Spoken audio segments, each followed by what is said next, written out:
Welcome to Journey Unto You. My name is Lorraine, and I am your host. I am so very privileged to be here with you. And on this platform, we will explore all things autism and other subjects and needs within the community. I do hope to encourage you, strengthen, and build you up. And this platform is for anyone who's had autism on their path. So get comfortable, take a deep breath, and just listen in. There's hope.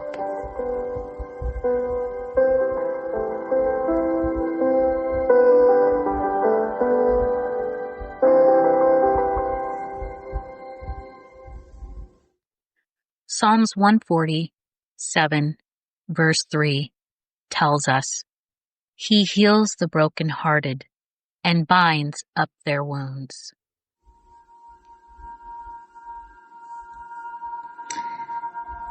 This past weekend,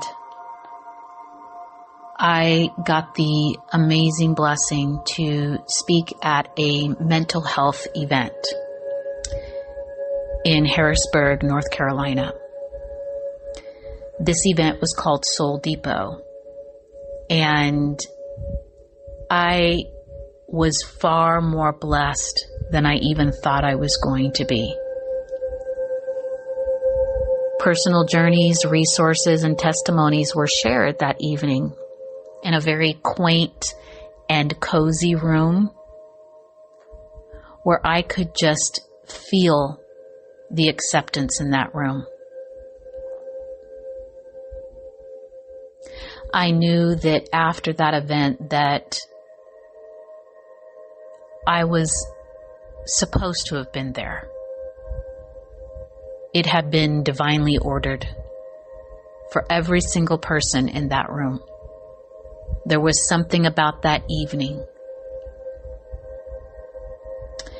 And there were various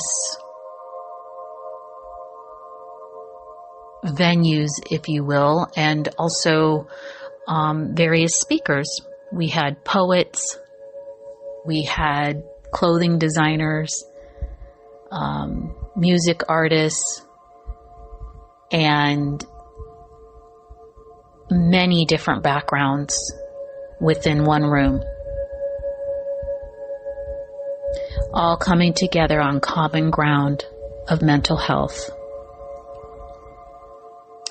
Now, I was asked to speak as it relates to the line of work that I'm in, working with children with autism and working with clients who have various diagnoses and what that looks like. There are a good majority of children with autism who have multiple diagnoses or one or two other diagnoses attached that fall under mental health categories, ranging from anxiety, severe anxiety for some, to schizophrenia. So I had some time to prepare, but I didn't quite know what I was going to fully speak about, although I did have some dry runs and I practiced a little bit, but I didn't think too hard about it because I really wanted to allow the freedom to speak what naturally came to me. I have made up my mind to be an intentional speaker. There are very few people in this world that I do a lot of talking with. I can count on one hand individuals who I do a lot of talking with. I do a good majority of listening to most people, and I thoroughly enjoy it because I love people and I want to hear about their lives. And I ask questions. And so after this wonderful evening this past weekend, I began to think on my own mental health journey. I did share about my past growing up doing a lot of musicals and theater and a lot of just different types of arenas in music. And all of those years were blessings to me. But there were things about working in music that, for lack of better words, had a little bit of mind control on me. Because there are things, and I can't speak for now because I'm not in that world anymore, but back then there were things that were required of you.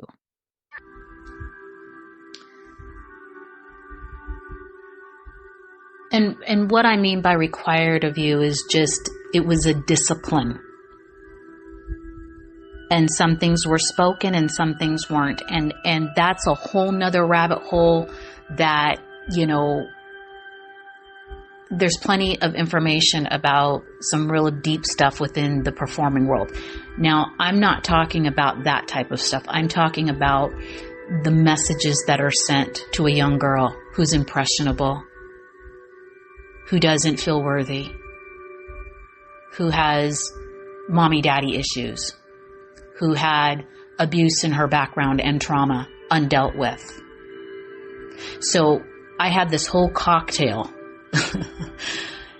of breeding ground for issues. And through all of these things, even from a very small little girl, I loved Jesus. I did. I believed in who he was. But I had not yet seen him as my father. I had not seen him as God the Father. And I know that there's debate about this Trinity, and there's the word Trinity is nowhere found in the Word of God. And there is a mystery and an element about God the Father, God the Son, and God the Holy Spirit that just has not been revealed to us under the umbrella of them being one. Because he is a being that we cannot comprehend.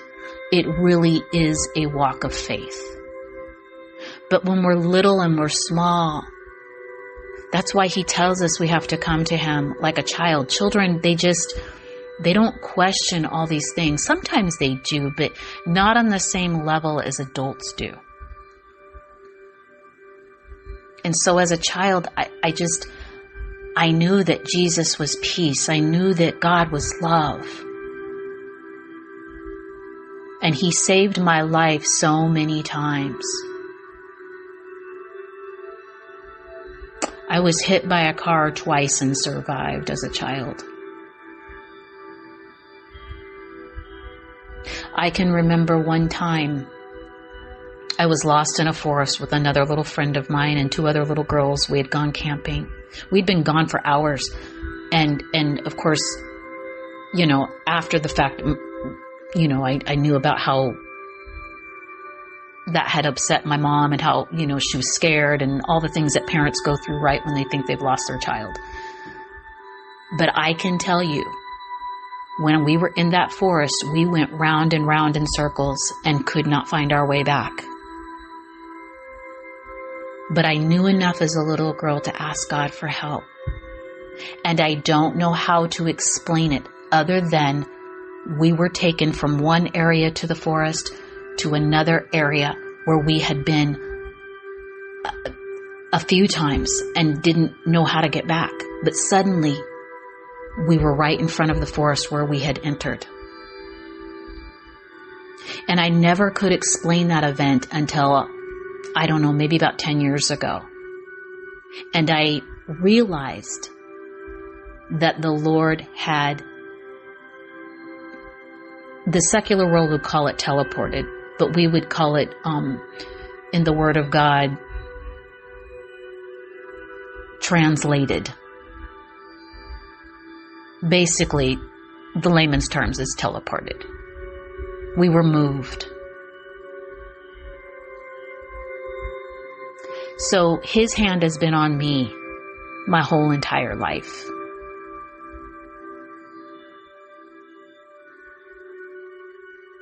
So even in my middle school years and my teen years,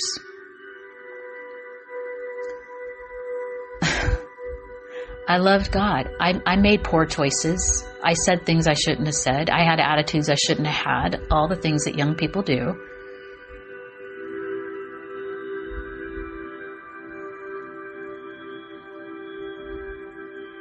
But deep down, I loved him.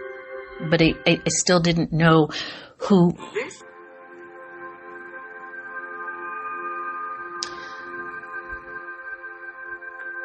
When I turned 18, I had planned on going to college. I had gotten a scholarship to a private college in my hometown, and on a performing arts scholarship. But I was terrified. I was unequipped. I had no compass. Had zero navigating tools whatsoever. And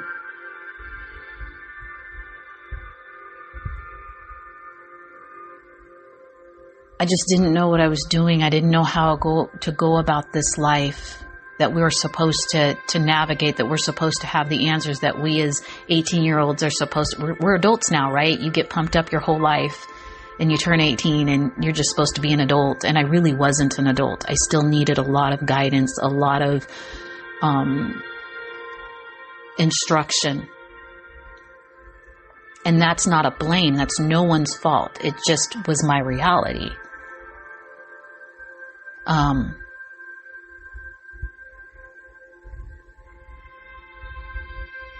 I can remember one night I had gotten hanging out with a friend and we were drinking, and at this time I was kind of going in and out of church, and I really was kind of lost, even though I knew that the truth was with Jesus, right?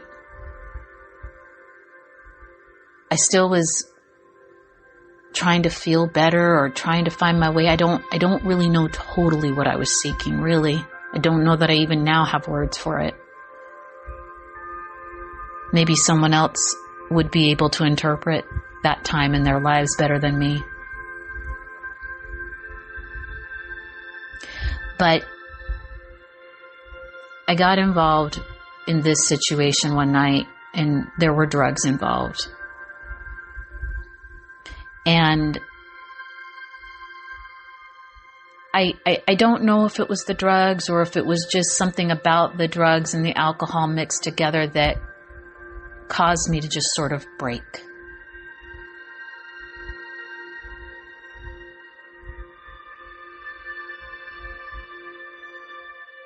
I didn't want to live anymore. I didn't, and I think what I was really doing, really deep down, was, I don't know if it was so much that I didn't want to live, but I wanted meaning. I wanted hope. I wanted help. And I didn't know how to ask for it. I didn't know how to cry out for it. Because there was always this message indirectly in society and within our homes at that time that we were supposed to just grow up, pay the bills, get a job, go to college, and A, B, and C, all these things. But I really didn't know how to say, hey, I don't have this. I don't know what I'm doing. And I didn't know who to really go to for that. And unfortunately, the church building has failed its people. It hasn't always been a very safe place for things that we as humans go through. We are spirit beings having a human experience.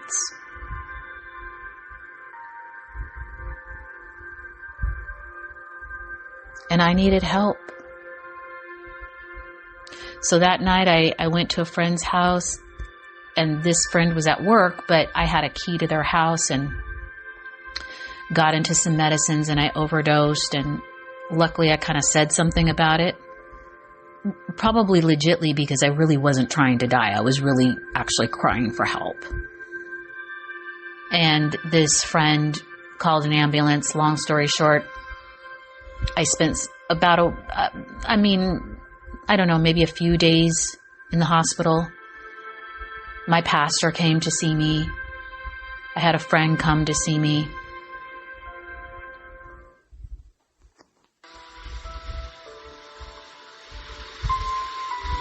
I was lost. And they let me leave the hospital early. I mean, I didn't stay. They didn't keep me basically after 2-3 days. I went back to work as normal. Nobody suggested counseling. Nobody said, hey, this might be a red flag for this young lady. I had developed an eating disorder. I was kind of a mess, really. I had a big heart, loved God, was in and out of church, like I said, and I had a great job at that time that I loved.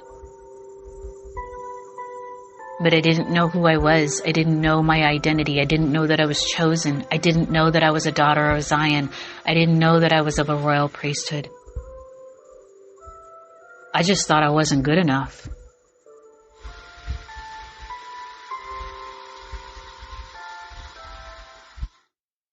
And life moved along, but I had not dealt with my abuse, the abuse from my childhood. I hadn't gotten any counseling.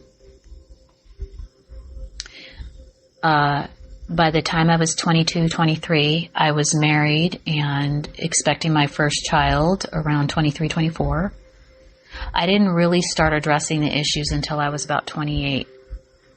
I didn't really have any sort of drinking problem or drug issues.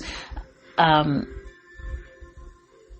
really was in and out of church, but then I would be unhappy at church and feel judged and not really welcomed. I felt like I had to have a certain life in order to fit in, because that's how church made me feel. That's how church people made me feel, even though there were some great people there. And I felt that my worth was only in my singing. So I was still struggling, and I had some wonderful opportunities. Even in my 20s, I had some amazing things that I got to do as it relates to music.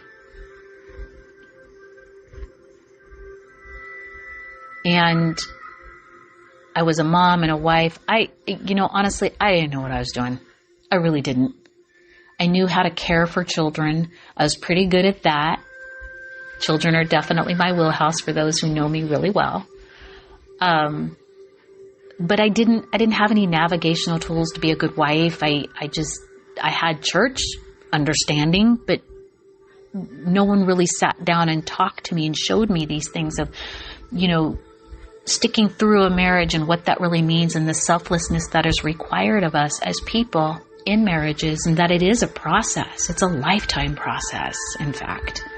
And in our culture, we're just not inundated with that. But getting back on subject, I, through church, began to address the abuse that I had endured as a child. And what I learned through that class, I was 28 because I had just given birth to my third child. And what I learned in that class set me free with that particular issue. That when we keep things like that a secret and we keep the lid on it, that is where the enemy has power. That's where the sickness is allowed to breed and get infected and become this big wound full of toxins. And it needs to be cut. And all of it needs to come out so that the Lord can come in and put his antiseptic healing on it. And I'm telling you, I was filled with so much shame behind that abuse that I didn't know I had. It took me a long time to really realize it was not my fault. I was just a little girl. But when you're little, you know that something's wrong with what's going on, but you don't know how to put it in its right compartment. That as children, you're not expected to make those types of choices. You're a child. So I had to learn that through this class. But the Lord was very faithful to me. That piece of my life through that class, I was set free. Once I spoke the truth, once it got out, and every single woman in that class, the lid was lifted off of the secrets, off of the shame, and it was no longer there. And I will never forget that, and I will never forget those women. And I almost quit because I didn't want to tell my story. I didn't want people to know what had happened because it's so weird. You know, you think about it and you're like, that's just so, it makes you feel dirty.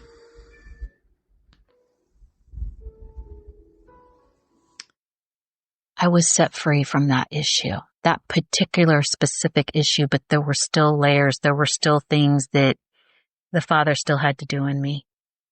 So when my children were younger and my son was diagnosed with autism and then my other son got diagnosed as well, all through those years, all through their growing up and developing years, I would off and on try to seek help from the church, or I would go into some type of AA meeting because I didn't really feel like I was an alcoholic, but I knew that I wasn't using alcohol in the right way.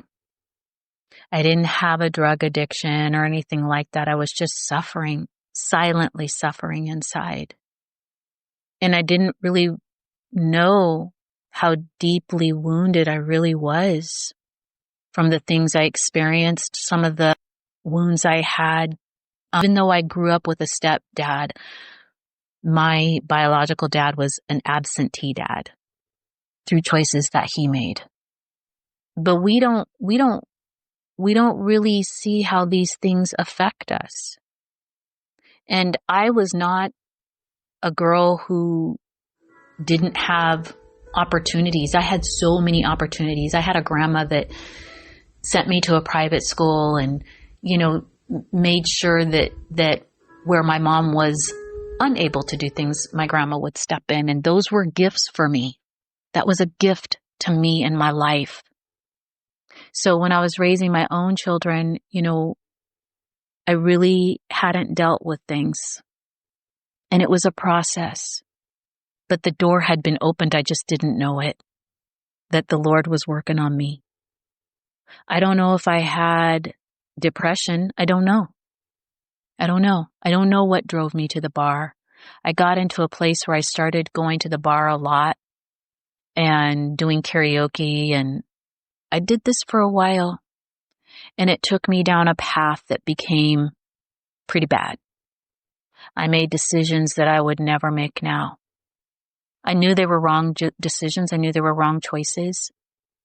But the problem was, it wasn't that I was a bad person or that I didn't love God, because I did. I just wasn't letting Him heal me and love me because I didn't think I deserved love. I heard a quote in a movie one time that we accept the love that we think we deserve. And there was a piece of me in those years that did not really truly think I deserved the love of Jesus. Even though I knew that that wasn't what He required of me, I knew in my good mind.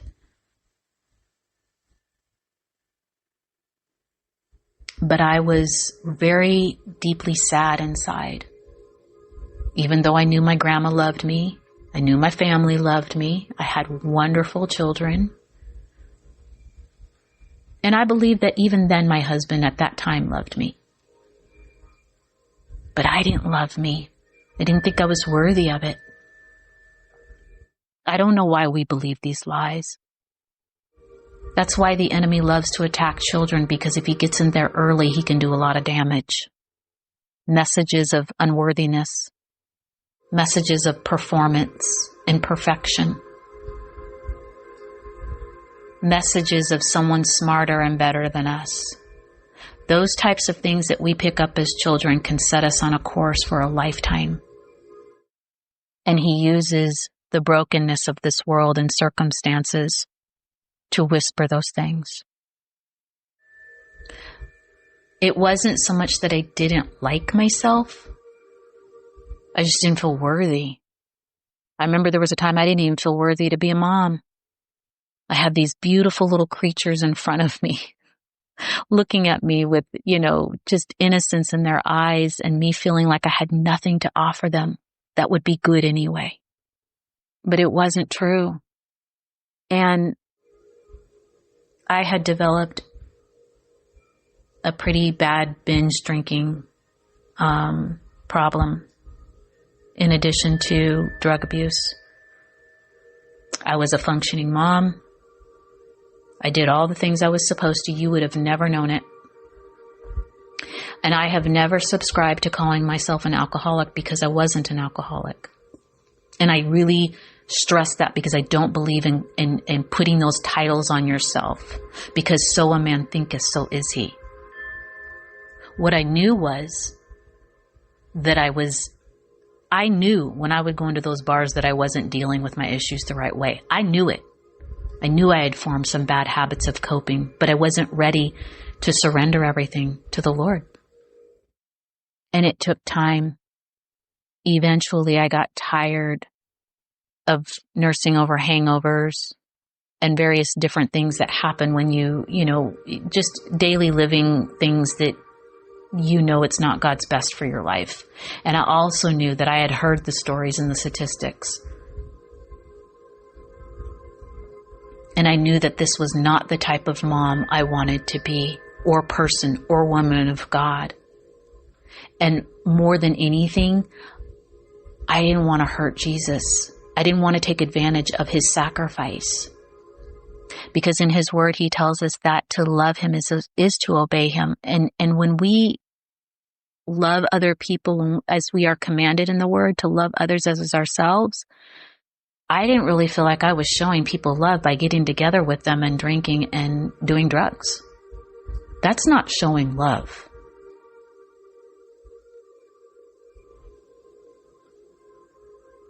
And I was convicted by that because I really truly did love people, and I really truly did love the Lord. So I knew I had to put some action to that. And I did get into recovery, and I did get into counseling. I stayed in therapy for a long time. Didn't talk about it, didn't really tell a whole lot of people, just did it. Separated myself from situations that were detrimental to my home, and allowed the Lord to show me who he really was, and he did. I learned to see God as my Father. See, I knew he was my Savior. I knew he was my King. I knew he had died for me and all the things. But I didn't know how to rest in his arms as a daughter, because I had never really felt that deep acceptance. And that isn't to blame anybody. The stepdad that I had did the best he could. So anything that I say is not a victim mentality or blaming, because I worked through all that stuff. The biggest person I had to forgive was me. I felt terrible for some of the choices I had made because I knew better. And it was a process, and it took time.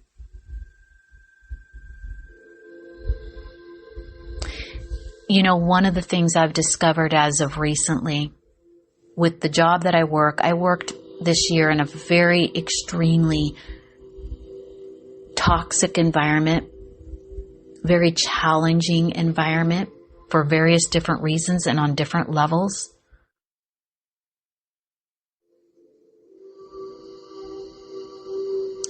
And one of the things I learned was that we're taught that if we thug it out, we're the bigger person, right? If you just stick this out, you become the bigger person when other people are behaving in certain ways. And in some instances, that is really true. But It doesn't mean to stay in toxic situations, whether it be a work environment, a home setting, or a relationship. Thugging it out is not always a sign of our character. It may be a sign that you need to set more boundaries for yourself, because that can affect your mental health. When we don't take care of ourselves, when we don't get the resources, when we don't reach out, and I know that's hard. That can be very, very hard. To ask for help. I can name 3 people who are in my same age bracket who are silently suffering and have lives that reflect that, and they won't get help because there's shame and there's pride and there's stigmas attached to getting help, especially for men. And it breaks my heart and it makes me sad because people are silently wanting to be loved and held. They want to be comforted. They need that living water poured over their wounds. I just listened to a man's testimony this past weekend where he said, at one point in his life, he really truly believed that he was a monster, that he really wasn't a good person. I know people, like I said, right now, personally, that have built walls around themselves, that won't open up, that have gotten so used to being in this state that they've just accepted it as their lot in this life. And that's not God's best for anybody.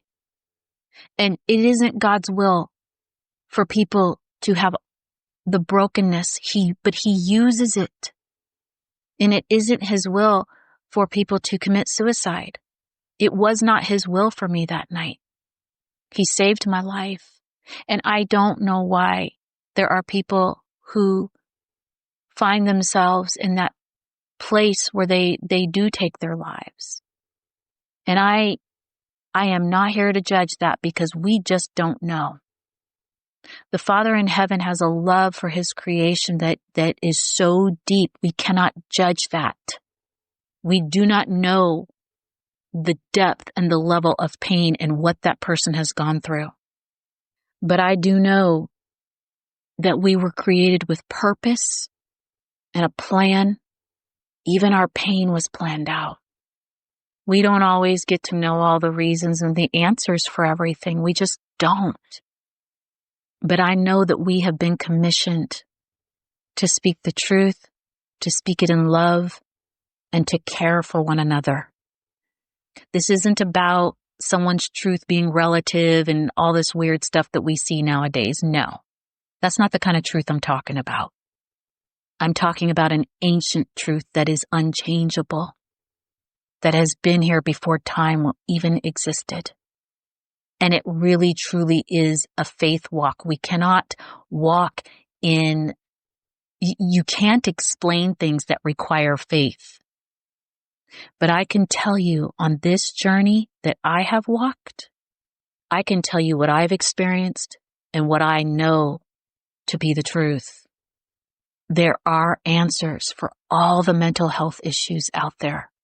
Some of these things are spiritual matters and are strongholds in our lives, and they've taken root for various different reasons. And sometimes we get healed right away, and sometimes it's a long process. And these are not things that medicines and prescriptions from the pharmacy can take care of. Oh, they might put a Band-Aid on it, and they might help a little bit. But to get to the root, we've got to have that deep-seated healing that is available for anyone who wants it. It's there. We just have to take it. And there was a very, very big price that was paid for that, for you and I to be made well. I have not arrived. I am still a work in progress, but I'm not where I was. And I can truly tell you, I still have struggles. I still have things I have to work on at times. I am a human in this world. I still pay bills. I'm still paying too much for food like everybody else. But I can, for the first time in my life, I would say when I turned 50 is when I began to really embrace wholeness in my life and walking in a purpose and taking risks and chances and letting God just take the reins in my life. And He has not failed me. He's never forsaken me. And this isn't about a church building. This isn't about Christianity. This is having an actual relationship with a spirit being that is beyond our understanding, but who has loved us with a love that we can't understand. He shows it all through His word.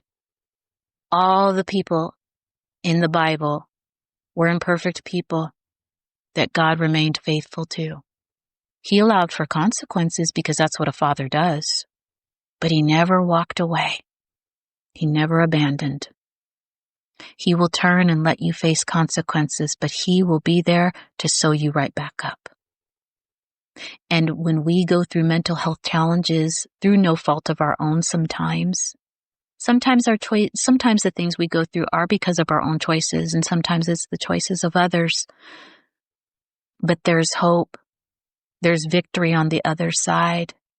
But we have to be willing to risk being loved. And that's the chance I took, to allow myself to be loved fully and completely, loved and accepted. There is nothing in this earth that I need other than Him, and I can truly say that without a shadow of a doubt. And I wanted to pass that on to you this evening, just to give you some food for thought, just to give you something to think about when we go through challenges and trials, and sometimes we feel alone. But we're not alone. We're not alone. We might be alone, but we're not alone. Do not mistake loneliness for something else. Being alone doesn't mean you're lonely. That's usually the place where the Lord can really get a hold of you, and really, He just wants to love on you. He's so in love with His people. We just have to accept it and give Him honor and glory for that. Mental health is a real thing within our culture and in the special needs community on multiple levels. I just wanted to share my own personal story as a woman, as a human being, as a mother. My son has other diagnosis, and I just know he's going to heal. He is not where he was. He's still getting therapy weekly and will. And every year he gets a little better and a little stronger. And sometimes the Lord uses these resources to implement His healing. And sometimes He doesn't. He does other things too. We can't put Him in a box. We cannot define Him. You won't necessarily find Him in a church building. I can assure you of that. When I stepped out of the church building and came out of the church world, that's when the Lord started to finally get a hold of me. That's when I started to have breakthrough and started seeing Him as my Father, when I got away from religion. Because walking with Him isn't religion. Not at all. It's a bona fide relationship with someone who knows everything about you. He made you with purpose and a plan, and you are loved and valued and treasured, and it's eternal, and it's for always.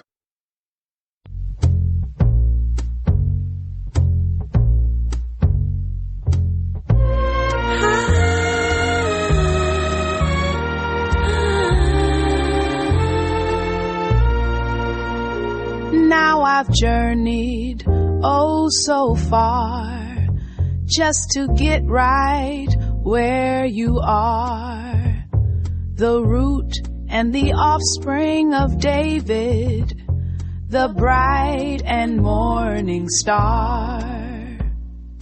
Though this cold road which I walked taught me to run to you, and you found me 'cause I was lost, but journeyed unto you.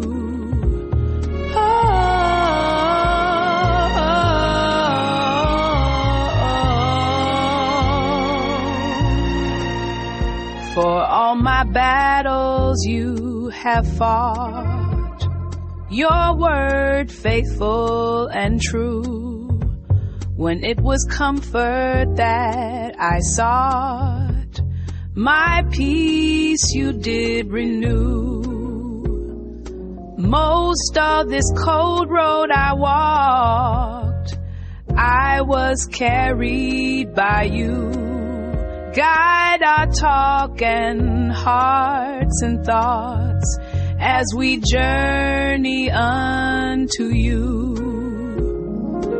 Jesus Christ, I thank you for all you brought me through. Help us to lead your children to journey unto you, and help us to lead all the children to journey unto you.